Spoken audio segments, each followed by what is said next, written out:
We come together now to worship. Spirit calls to spirit. Hand reaches out to hand. Heart joins with heart. Voice lifts with voice a song of praise. Come, let us worship together.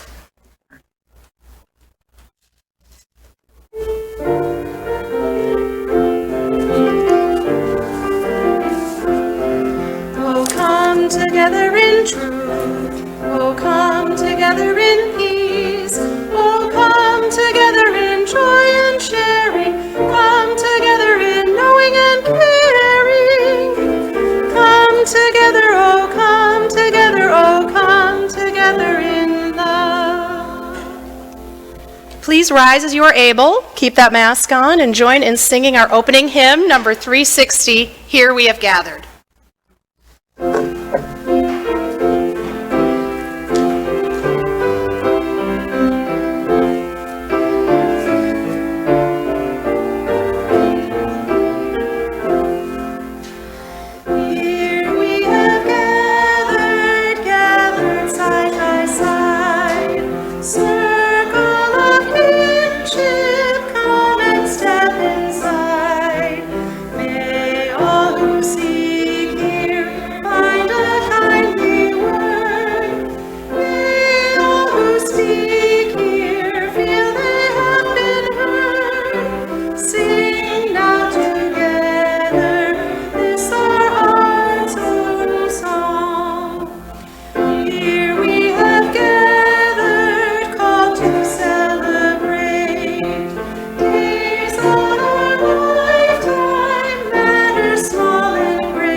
Please be seated. And now I would like to invite Paula Brown from Family Promise Metro West to come forward and share with us.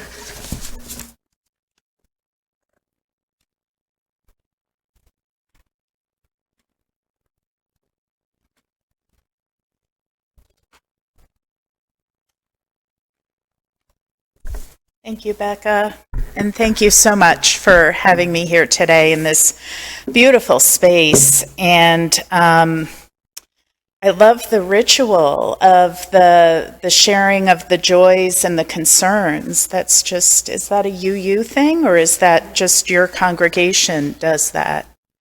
It's lovely, lovely. So my name's Paula Brown, and I started volunteering with Family Promise when we lived in Michigan in 2001. My oldest was in diapers. And just a couple days ago, we were together for Thanksgiving, and he's drinking beer. That's how long I've been working with Family Promise. We're a national organization with affiliates throughout the country. As I mentioned, there was one in Ann Arbor, Michigan. And when we moved here in 2013, we joined a congregation that was part of the Family Promise Network, and I got to continue. It was really, it was such a experience of being uprooted and disoriented, and so to have that continuity when we came to Massachusetts was lovely. And then when they were hiring for my position in 2020, I decided to join the staff professionally about 2 weeks before COVID. So it's been an interesting professional journey with them. So for those of you who aren't familiar, Family Promise is an organization that helps families who either are homeless or who are facing homelessness. Here in Metro West, we have 4 programs, and our shelter program is the oldest. And through shelter, we help families who are no longer in their homes. And we followed the traditional Family Promise model when we started, and that meant that we recruited a network of congregations throughout Metro West who converted their classrooms into bedrooms for a week or 2 at a time. And our families would they would rotate.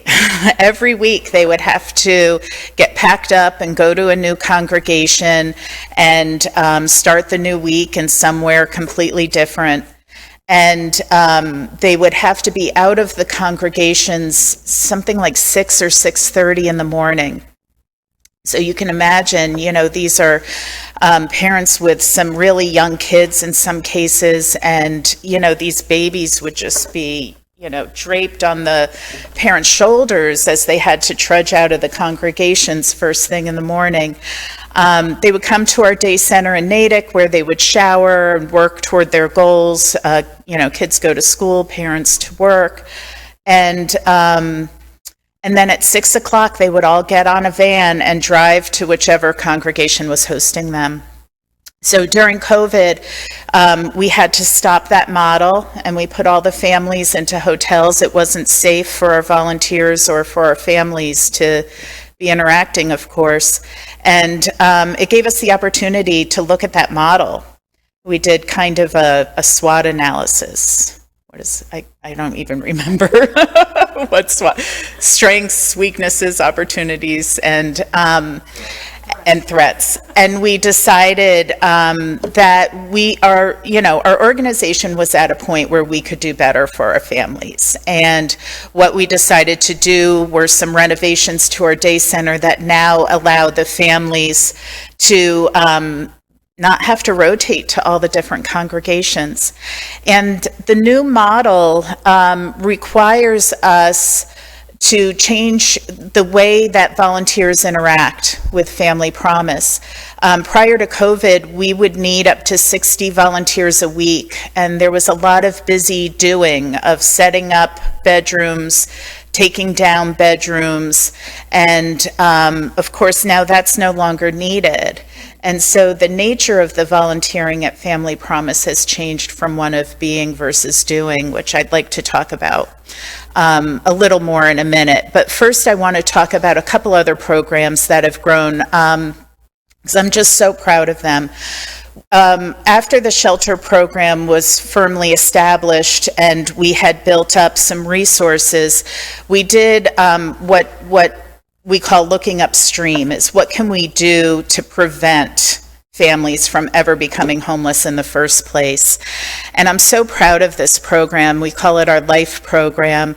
And remarkably, for an average of about $1,400 to $1,600 per family, we can keep them in their homes and they never experience the trauma of homelessness.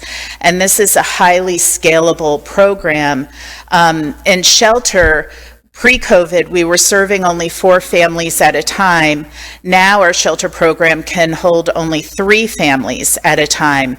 But our LIFE families, I think we're serving something like 60 to 70 a year. It keeps growing every year. And so I always want to talk about the LIFE program because it's kind of invisible. The families are in their homes, but again, we're preventing that trauma, and any opportunity I have to talk about this, I want to be sure people know what we're doing that isn't quite so visible. And of course, anytime you support Family Promise through donations or volunteering, you're helping families in all of these different programs. So I am the volunteer and outreach coordinator, and in my role in outreach, I get to both offer help and ask for help. And, I just want to put out there that we are a resource in the community. If you have any family, friends that are having trouble making rent, we are here for you. And we hope that you will pass along our information to anyone in need. And then the other part of my outreach role is asking for support to join our mission, either as a volunteer or a donor. So getting back to the nature of the volunteering that we're doing now, I'd like to take this opportunity, especially in faith communities, to talk about how the nature of our volunteering is changing from that of being versus doing. And, we're in a culture where when usually we meet somebody new, the first questions we ask are, what do you do for a living? And with the kids, we're asking them, what do you want to do when you grow up? And when we honor people, it's usually for acts of bravery, achieving something maybe in the sports arena, winning a competition, good grades, all of that. When we go back to work tomorrow, what are we going to ask our coworkers? What'd you do over the weekend? What'd you do for Thanksgiving? Our current mindset and language and culture are just focused on doing. And in the Christian tradition, there's a story that I like to use to illustrate this, where Jesus is visiting the home of Mary and Martha. And Martha is busy in the kitchen. She's cooking, she's cleaning. And meanwhile, in the sitting room, Mary is just sitting at the feet of Jesus, adoring him. And Martha's getting a little upset in the kitchen, and she comes out and she's like, Mary, how can you make me do all this work and you're just sitting here? And the response of Jesus is that both roles have value. And so why am I talking about this? It's because we need folks willing to show up and volunteer for Family Promise and just being. There's no longer, setting up bedrooms and taking them down. There are still some roles, sometimes throughout the year we have folks who need moving support.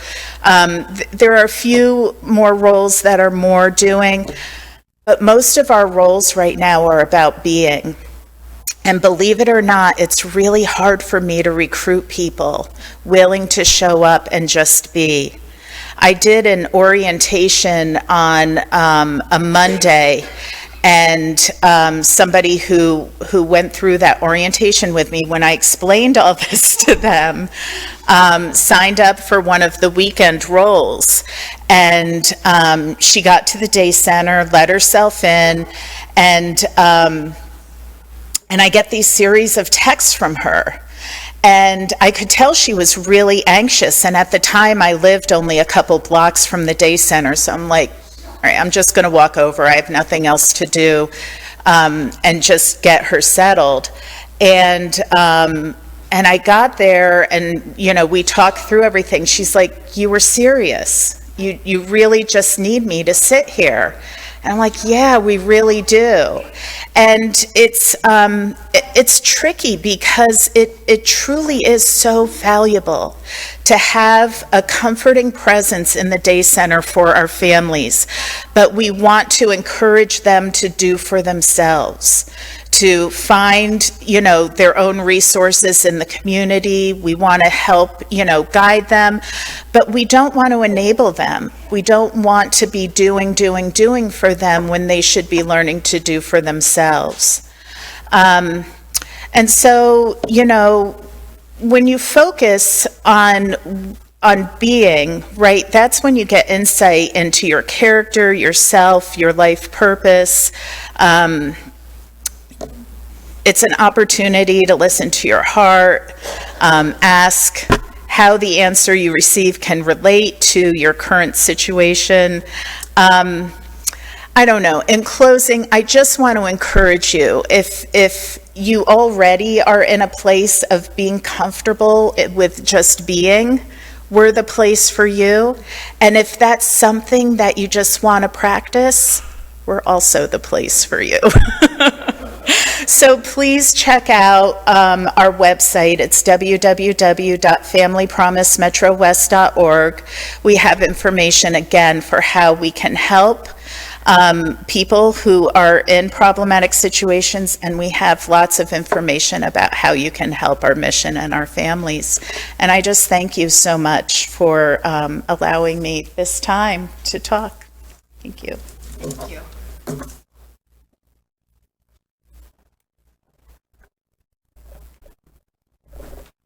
Thank you so much, Paula.